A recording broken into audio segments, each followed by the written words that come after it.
오늘 성경의 본문을 보게 되면 인생의 계획이 제대로 되지 않은 한 가정의 이야기가 나옵니다. 여러분, 하나님께서 아기 예수를 이 세상에 보내시려 할 때에 어느 가정으로 보내실까 찾으셨을 것입니다. 메시아의 부모가 될 사람들이 누구인지를 찾으셨을 것입니다. 그런데 하나님이 선택하신 그 가정을 보게 되면 그 가정은 제사장의 가정이 아니었습니다. 왕족도 귀족도 아니었습니다. 사회 지도층에 있는 그런 가정이 아니었습니다. 그 가정은 아주 가난한 목수의 집이었습니다. 왜 하나님은 목수 요셉과 그와 약혼한 시골 처녀 마리아를 메시아의 부모로 택하셨겠습니까? 그들은 메시아의 부모가 되기에는 너무나 평범한 사람들이었습니다. 성경을 보게 되면 요셉과 마리아를 잘 아는 나사렛 동네 사람들은 메시아가 요셉과 마리아의 아들이라는 이 사실을 도저히 받아들일 수가 없었습니다. 그들이 보기에는 목수 요셉과 마리아의 아들이 메시아라고 한다고 하면 이건 아무래도 어딘가 착오가 있을 것이라고 생각을 했습니다. 어떤 친구가 있었는데 그 친구가 사업이 아주 잘 되어서 더 넓은 장소로 옮겨가게 되었습니다. 공장과 사무실이 달린 아주 넓은 창고 건물로 옮겨가기 위해서 돈을 마련하느라 힘은 들었습니다마는 어쨌든 축하할 일이었습니다. 그래서 그 사람은 새 장소에서 신장 개업을 하는 친구에게 축하하는 꽃을 하나 맞춰서 보내주었습니다. 그런데 일이 잘 안 되려니 그만 꽃집에서 어떤 착오가 생겨서 장례식장에 갈 화환이 그쪽으로 배달이 되었습니다. 친구가 보낸 그 조화를 보니까 조화가 왔습니다. 거기엔 카드가 들어있었습니다. 그 내용은 슬픔에 잠겨있는 당신에게 심심한 위로를 드립니다라고 이렇게 쓰여져 있었습니다. 뭔가 착오가 있을 것이라고 생각은 되었습니다마는 그래도 그 카드를 읽고 있으려니까 은근히 화가 났습니다. 그래서 꽃을 보내온 친구에게 전화를 해서 말했습니다. 아니, 자네 왜 날 놀리는가? 왜 내게 조화를 보낸 거야? 이렇게 소리를 질렀습니다. 깜짝 놀란 이 사람은 무슨 일인가 알아보려고 꽃집으로 달려갔습니다. 꽃집에 가니까 꽃집 주인이 가게 밖에 서 있는데 그 주인도 기분이 상해 있었습니다. 꽃집 주인은 이 사람에게 말했습니다. 손님, 꽃이 바뀌어서 대단히 죄송합니다. 그래도 친구분의 입장은 저쪽 편 상가보다는 훨씬 낫습니다. 상가집에는 어떤 카드가 전달되는지 여러분 압니까? 축하, 새 장소로 이전, 이렇게 쓰여 있었습니다. 여러분, 하나님이 아기 예수의 부모로 요셉과 마리아를 택하신 것은 착오이겠습니까? 물론 아닐 것입니다. 하나님은 요셉과 마리아가 메시아를 잘 양육할 수 있는 사람들이라는 것을 알고 계셨습니다. 오늘 우리에게는 성탄절이라고 하면 기쁘고 아주 즐거운 날이 되었습니다마는 요셉과 마리아에게는 그날이 고통스럽고 수치스러운 날이었습니다. 18절 말씀 우리가 함께 읽겠습니다. 18절입니다. 예수 그리스도의 나심은 이러하니라. 그의 어머니 마리아가 요셉과 약혼하고 동거하기 전에 성녀로 잉태된 것이 나타났더니. 아멘. 이때 마리아는 요셉과 약혼하고 결혼식을 기다리고 있었습니다. 그런데 이 약혼 기간에 마리아가 갑자기 임신을 한 것입니다. 요즘에는 혼전에 임신하는 것을 당당하게 생각하기도 합니다마는 예수님 당시에는 약혼 기간은 신부가 될 사람의 순결을 증명하는 그러한 기간이었습니다. 그들은 1년간의 약혼 기간을 가지고 그 기간 동안에 신부가 임신을 하지 않을 때에 사람들은 그녀가 좋은 신부감이라고 생각을 했습니다. 순결하고 정조가 있는 아내감이라고 간주했습니다. 그런데 그 1년 동안에 신부가 돼 처녀의 배가 불러오면 그것은 둘 중에 하나일 것입니다. 첫째는 두 사람이 속도를 위반해서 자식을 가지게 된 경우인데 그 두 사람은 결혼의 순교를 지키지 못한 수치스러운 사람들로 여겨져 부끄러움을 당할 것입니다. 그리고 두 번째 경우는 신부가 될 사람이 다른 사람의 아이를 가지는 경우인데, 이때는 신부는 창녀로 여겨지고 그리고 당장 이혼을 당하거나 재판을 통하여 돌에 맞아 죽을 수도 있었습니다. 그러면 이때 마리아 요셉은 심각한 상황에 빠지게 되었습니다. 무엇보다도 마리아의 고통이 아주 컸을 것입니다. 어린 마리아에게 갑자기 천사가 나타나서 네가 이제 성령으로 아이를 가지게 될 것이다 이렇게 했을 때에 마리아는 엄청 놀랬고 그리고 고민이 많았을 것입니다. 이 사실을 어떻게 가족들에게 설명할 것인가? 약혼자 요셉은 뭐라고 할 것인가? 사람들이 나를 어떻게 볼 것인가? 어쩌면 나는 평생을 수치스럽게 살아야 할지 모른다. 마리아는 이렇게 고민하면서도 주의 계집종 예언의 말씀에서 이루어지다 이렇게 대답했습니다. 마리아는 사람들의 조롱과 멸시를 받는다고 하더라도 하나님의 부르심에 아멘으로 응답을 하였습니다. 여러분, 그때 마리아는 처녀로 아이를 낳는 고통을 겪어야 했습니다. 개인적으로는 수치를 당하는 일이었습니다. 그러나 그 일은 온 인류를 구원하시는 하나님이 하시는 일이었습니다. 하나님이 하시는 일에 마리아가 선택이 된 것이었습니다. 오늘 우리도 내 입장에서가 아니라 하나님의 입장에서 볼 줄 알아야 합니다. 보다 넓게 볼 수 있어야 됩니다. 나 한 사람보다 내 가정이 중요하고 내 가정보다 교회가 중요하고 우리 교회보다 한국 교회가 중요하고 그보다는 우리나라 복음화와 세계 선교가 중요합니다. 마리아는 하나님이 하시는 일을 위해서 자신과 가정을 희생하고 하나님께 자신을 내어드렸습니다. 마리아가 임신했다는 이 소식은 고 요셉에게 전해지게 되었습니다. 그 소식은 요셉에게는 너무나도 실망스러운 소식이었을 것입니다. 그 소식은 요셉에게 너무나 충격적인 소식이었습니다. 그뿐만 아니라 그 소식에 대한 설명은 더 충격적이었습니다. 도저히 믿을 수가 없는 그러한 설명이었습니다. 요셉이 언제 어떻게 그 소식을 들었는지는 성경에 말씀하지 않았습니다마는 아마도 마리아가 직접 요셉에게 그 사실을 전해 주었을 것입니다. 마리아는 요셉에게 이렇게 말했을 것입니다.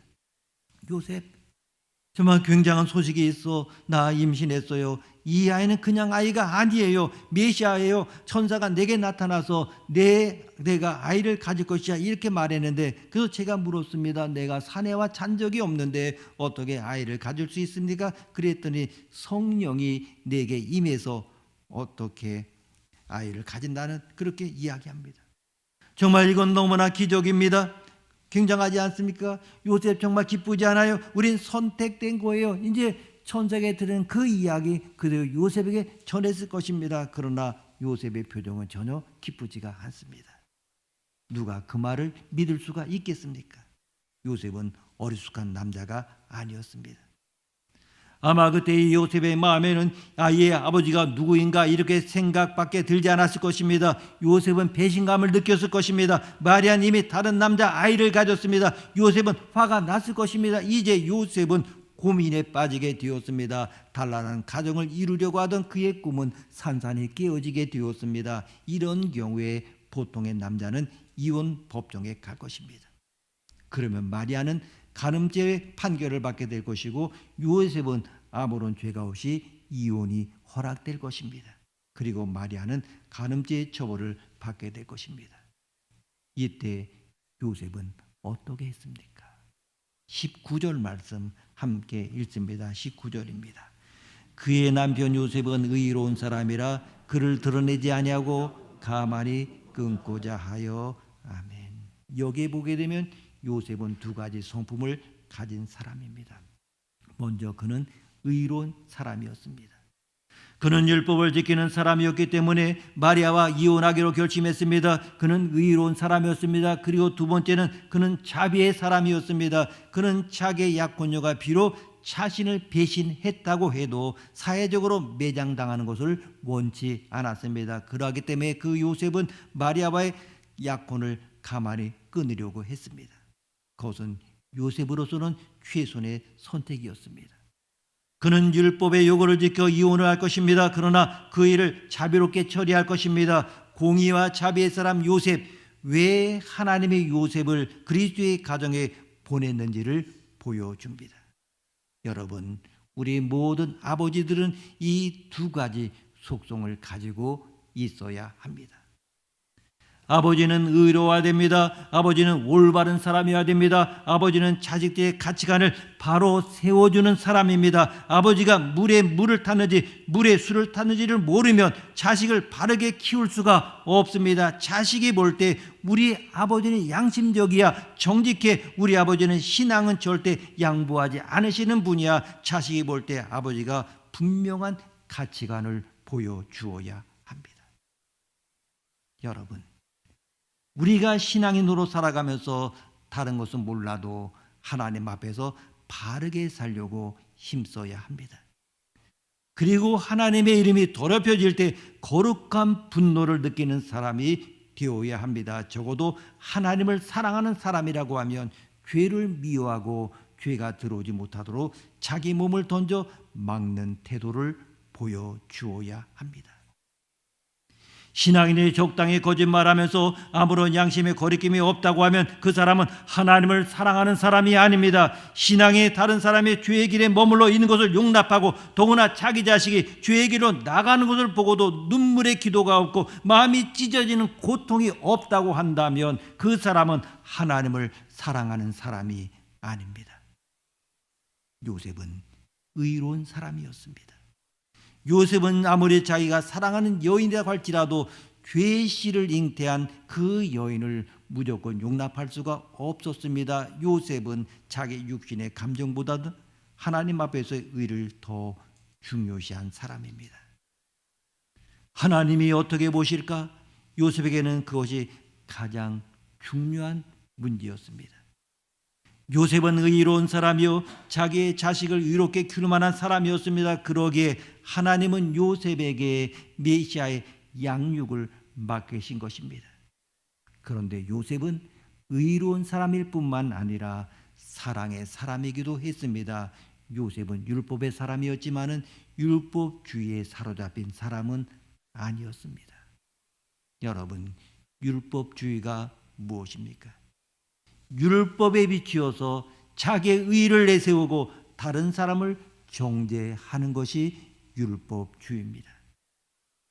요셉은 섣불리 감정적으로 처리하지 않았습니다. 기분 나쁘다고 함부로 행동하지 않았습니다. 신중하게 그리고 가장 은혜롭게 처리하려고 했습니다. 그래서 요셉은 율법의 요구는 지키되 마리아에게는 최대한 관용한 태도로 그 일을 처리하고자 했던 것입니다.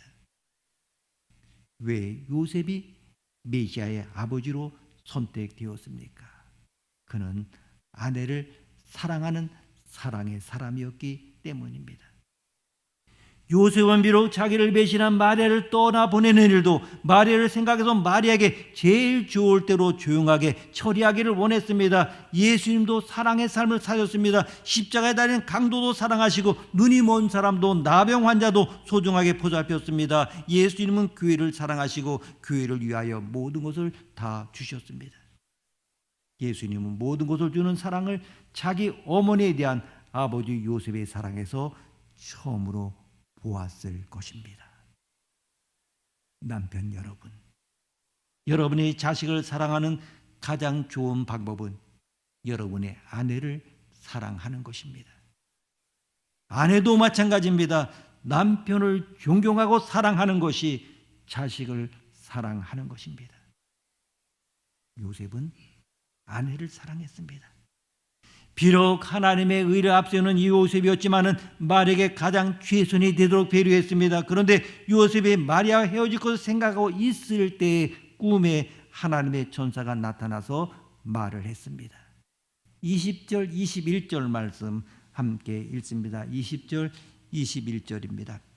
이 일을 생각할 때 주의 사자가 현몽하여 이르되 다윗의 자손 요셉아 내 아내 마리아 데려오기를 무수하지 말라. 그에게 잉태된 자는 성령으로 된 것이라. 아들을 낳으리니 이름을 예수라 하라. 이는 그가 자기 백성을 죄 뒤에서 구원할 자이심이라 하더라. 아멘. 알고 보니까 마리아가 가진 아기는 세상을 구원할 메시아였습니다. 선지자들이 수백 년 전부터 예언한 구세주였습니다. 그분이 할 일은 하나님의 백성을 죄에서 구원하는 일이었습니다. 요셉은 자기 인생의 계획대로 이루어지지 않고 불행이 찾아왔다고 생각했는데 알고 보니 그 일은 요셉과 온 세상의 소망이 성취되는 그러한 사건이었습니다. 22절 23절 함께 읽습니다. 22절 23절입니다. 이 모든 일이 된 것은 주께서 선지자로 하신 말씀을 이루려 하심이니 이르시되 보라 처녀가 잉태하여 아들을 낳을 것이요 그의 이름은 임마누엘이라 하리라 하셨으니 이를 번역한즉 하나님이 우리와 함께 계시다 함이라. 아멘. 23절 말씀은 이사야서 7장 14절 말씀입니다. 보라 처녀가 잉태하여 아들을 낳을 것이요 그의 이름은 임마누엘이라 하리라. 이사야가 700년 전에 이 예언할 때는 예루살렘이 포위되어 있었습니다. 메시아가 천국에서 태어난다는 것은 하나님이 예루살렘을 그의 원수의 손에서 구원하신다고 하는 그런 표시였습니다. 그런데 최대의 원수는 이사야 시대의 아수르가 아니고 예수님 시대의 로마가 아닙니다. 최대의 원수는 죄입니다. 죄 때문에 예루살렘 함락되었습니다. 예수님 오신 건 우리를 죄에서 구원하기 위해서였습니다. 죄의 형벌에서만이 아니라 우리를 지배하는 죄의 권세로부터 우리를 구원하시기 위하여 오셨습니다. 여러분, 세상의 어떤 독재자보다도 어떤 외적인 더 악한 것이 바로 죄라고 하는 폭군입니다. 죄는 나라를 파괴하고 가정을 파괴하고 인간관계를 파괴하고 우리 안에서 우리 자신을 파괴합니다. 우리는 그 무엇보다도 죄에서 구원되어야 합니다. 예수님은 이 세상의 죄에서 정말 구원하시기 위하여 오셨는데 그러기에 예수님은 성령으로 잉태되었습니다. 여러분, 우리 모두는 아담의 후손으로 아담의 죄를 물려받았습니다. 아담에게서 시작된 죄가 대대로 이어져서 우리에게까지 내려왔습니다. 그것을 우리는 원죄라고 합니다. 세상 모든 사람이 태어날 때부터 이 원죄를 가지고 태어났습니다. 그래서 누가 가르쳐주지 않아도 죄를 짓습니다. 태어날 때부터 이미 죄가 우리 안에 있습니다. 그런데 처녀의 몸에서 성령으로 태어나신 예수님은 이 원죄가 없으십니다. 그래서 인류의 운명을 바꾸실 수 있는 유일한 분이십니다. 그러므로 고린도전서 15장 22절 말씀에 아담 안에서 모든 사람이 죽은 것 같이 그리스도 안에서 모든 사람이 삶을 얻으리라. 아멘. 여러분, 우리는 죄인이기 때문에 스스로 우리를 구원할 수가 없습니다. 누군가 나보다 더 높은 곳에 있는 사람이 나를 구해 주어야 됩니다. 우리의 죄의 문제에 대해서 예수님은 두 가지 조건을 가지신 분입니다. 우리를 구원해 주시기를 원하실 뿐만 아니라 우리를 구원할 수 있는 분입니다. 주님은 우리보다 위에서 우리를 구원하실 의지도 있으시고 능력도 있으십니다. 여러분, 수영을 잘하는 구조원이 물에 빠진 사람을 구해주려고 하는데 가장 위험한 것이 무엇입니까? 두 가지 위험이 있습니다. 첫째는 자기 스스로 자기를 구조할 수 있다고 생각하는 것입니다. 다시 말하면 자기 실력을 과시하는 것입니다. 그리고 두 번째는 구조원이 자기를 구해줄 수 있다는 것을 믿지 않는 것입니다. 구조원의 능력을 믿지 못하는 것입니다. 21절 말씀 함께 읽습니다. 21절입니다. 아들을 낳으리니 그 이름을 예수라 하라. 이는 그가 자기 백성을 그들의 죄에서 구원할 자이심이라. 아멘. 예수님이 우리를 죄에서 구원하실 수 있는 유일한 분입니다. 요셉은 의로운 사람이지만은 자신을 구원할 수 없습니다. 세상 사람 중에 자신의 의로서 천국에 들어갈 수 있는 사람은 아무도 없습니다. 그러므로 이제 우리에게 필요한 것은 두 가지입니다. 첫째, 우리는 예수님을 믿어야 합니다. 구원자이신 예수님을 선택해야 됩니다. 임마누엘 우리와 함께 계시는 주님을 신뢰해야 됩니다. 성경은 말씀합니다. 누구든지 주의 이름을 부르는 자는 구원을 받으리라. 나는 부활이요 생명이니 나를 믿는 자는 죽어도 살겠고 무릇 살아서 나를 믿는 자는 영원히 죽지 아니하리니 이것을 내가 믿느냐. 너희는 마음에 근심하지 말라. 하나님을 믿으니 또 나를 믿으라. 아멘. 우리가 믿음을 가지면 우리의 생각도 바뀌고 우리의 계획도 바뀌고 우리의 행동도 바뀌게 됩니다. 믿음이 그렇게 중요합니다.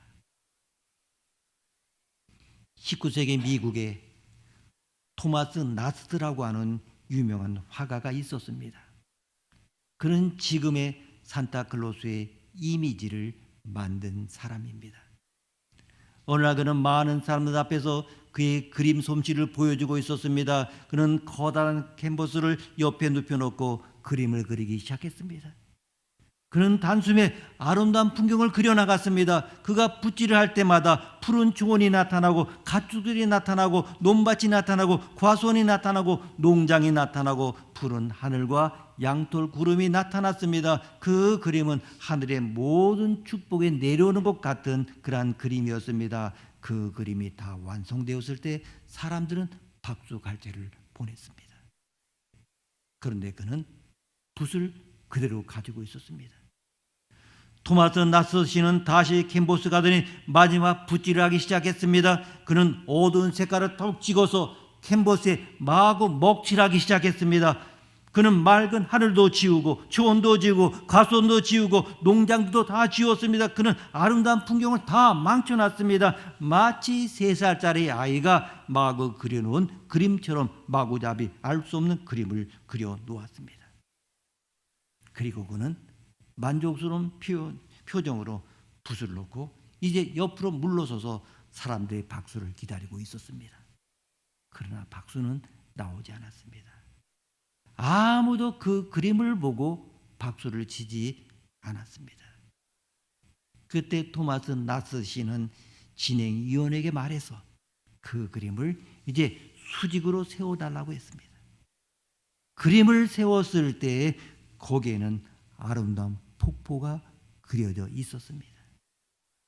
폭포수가 검은 바위 밑으로 떨어져 있고 그 주위에는 나무들과 푸른 밭이 그려져 있었습니다. 그제서 사람들은 위대한 화가에게 박수갈채를 보냈습니다.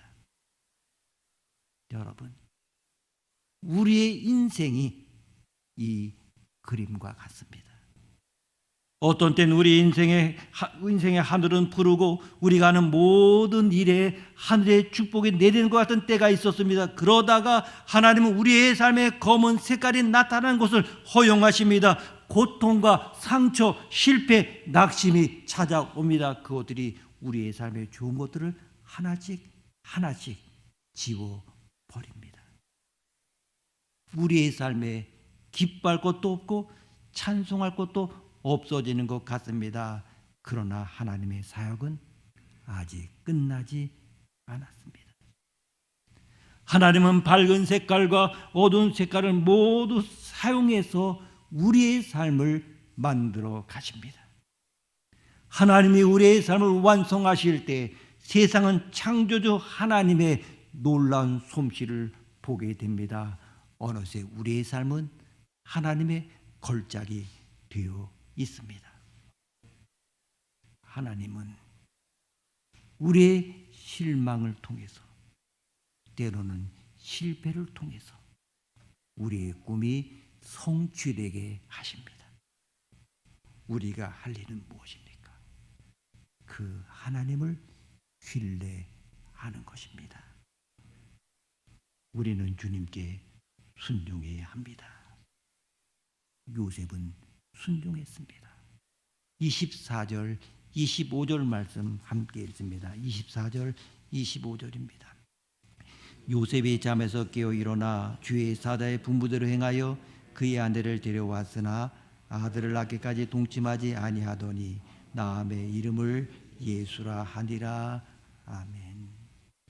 요셉은 하나님의 천사가 분부한 대로 했습니다. 그 당시의 관습은 약혼한 아내를 1년 후에 데려오는 것인데 요셉은 즉시 데려왔습니다. 그리고 7일간의 결혼 잔치 없었습니다. 아마 동네 사람들은 수군거렸을 것입니다. 그리고 요셉은 개의치 않았습니다. 세상 사람이 뭐라고 하든지 우리는 하나님의 뜻대로 살아가는 사람들입니다. 세상 사람들은 내 자신의 유익을 위하여 살라고 하지만 하나님은 다른 사람을 위하여 살라고 하십니다. 세상 사람들은 육신을 위해 살라고 하시지만 하나님은 먼저 하나님의 나라와 그 일을 위해 살라. 그리하면 이 모든 것을 더해 주신다고 하십니다. 세상 사람들은 복수하라고 하지만 하나님은 너를 박해하는 자를 축복하라고 하십니다. 여러분, 이 마리아와 요셉 아주 평범한 사람들이었습니다. 그러나 그들은 신앙의 사람들이요 순종의 사람들이었습니다. 마리아는 하나님을 위해서 수치와 멸시를 감수했습니다. 요셉은 경건한 가장으로 하나님의 말씀대로 가정을 이끌고 사랑으로 돌보았습니다. 남편과 아내가 서로 사랑을 표현하며 부모와 자녀가 더욱더 가까워지며 사랑을 실천하는 그러한 모습 보일 때 여러분의 가정이 주님의 사랑으로 더욱더 넘쳐나게 될 것입니다.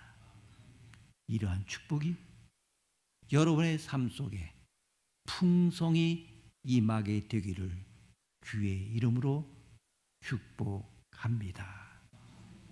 이제 우리가 함께 기도하기를 원합니다.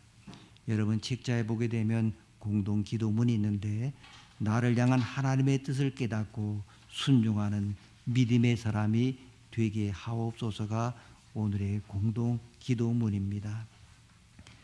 정말 마리아와 요셉 평범한 사람이었습니다. 그러나 그들은 신앙의 사람들이었고 순종의 사람들이었습니다. 정말 그 수치와 멸시를 다 감당했을 때 하나님께서 그 가정을 축복하여 주셔서 놀랍고 아름다운 일을 이루어 주셨습니다. 나를 향한 하나님의 뜻을 깨닫고 순종하는 믿음의 사람이 되게 하옵소서. 이렇게 함께 우리가 통성으로 1분 정도 기도하시겠습니다. 하나님 아버지, 오늘도 저희를 사랑하여 주셔서 주의 전을 불러주어 기도할 수 있도록 우리 인도하시니 감사합니다. 회개와 회복을 위한 기도할 수 있도록 우리 이끄셔서 오늘도 시작하는데 주님, 이제 나를 향한 하나님의 손을 깨닫게 하시고 순종하는 믿음의 사람이 되게 하여 주시옵소서.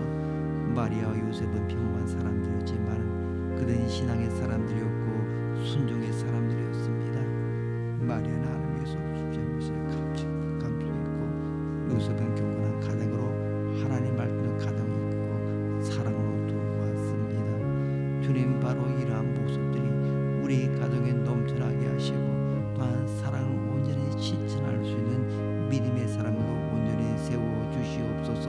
그러므로 인하여 우리의 삶 속에서 이러한 축복이 풍성히 임하게 하여 주옵소서. 하나님, 우리 주님께서 성령 동력을 통해서 나시고 감사합니다. 우리 구원자이심을 믿습니다. 임마누엘 하나님 믿습니다. 오직 주님 여기 머릿속에 사는 가운데 한 사람도 이 사람을 의심하는 자가 없도록 도와주시옵소서. 하나님의 말씀을 통해 이루고 주시옵소서. 주님 함께 하옵소서. 하나님 아버지, 마리아와 요셉은 평범한 사람들이었고 그러나 그들은 신앙의 사람들이요 순종의 사람들이었습니다. 마리아는 하나님을 위해서 수치와 멸시를 감수했고 요셉은 경건한 가장으로 하나님 말씀대로 가정을 이끌고 사랑으로 돌보았습니다. 주님, 비옵고 원하는 것은 우리의 가정이 주님의 사랑으로 넘쳐나게 하옵소서. 나를 향한 하나님의 뜻을 깨닫고 순종하는 믿음의 사람들 되게 하여 주옵소서. 하나님, 우리 주님께서 성령으로 잉태하여 동정녀를 통해서 세상에 오신 것을 감사를 드립니다. 예수님은 우리의 구원자이심을 믿습니다. 임마누엘의 하나님이심을 믿습니다. 주님, 여기에 머리 숙인 사람들 가운데 한 사람도 이 사실을 의심하는 자가 없도록 도와 주시옵소서. 존귀하신 예수님의 이름으로 기도드립니다. 아멘.